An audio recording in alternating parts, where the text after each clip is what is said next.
microphones need a preamp to work, and I've got a bunch of them. Some are more basic, like the Focusrite.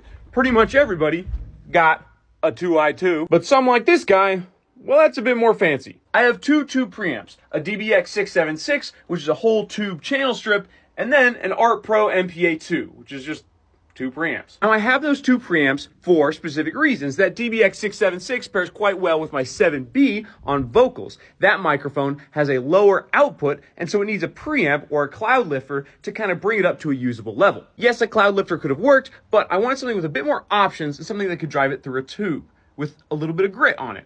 I've used it on both of my records, and while it is not an end-all, be-all, one-size-fits-all preamp, it is, for me, a fix-it-and-forget-it.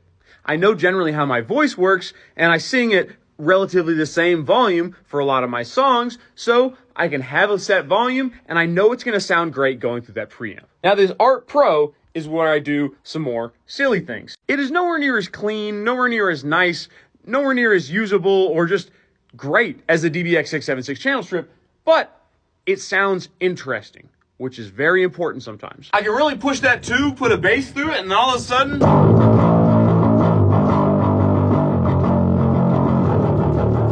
a very usable sound, but I wouldn't use it on my main vocal unless I wanted kind of that gritty, distorted, completely blown out sound.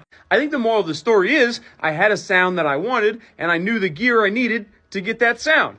In the future, it's not going to work for me. If I want a more straightforward, silky, natural sound, I'm going to get a Neumann microphone. I'll probably buy a solid state preamp, maybe like an ISA from Focusrite. But for now, and for the past couple years, it's been so wonderful to have so many sounds at my disposal just through a preamp. And that's really what those two preamps are all about, is sculpting your sound and being able to change what's coming out of a microphone. There's no microphone on that clip before it goes into the computer.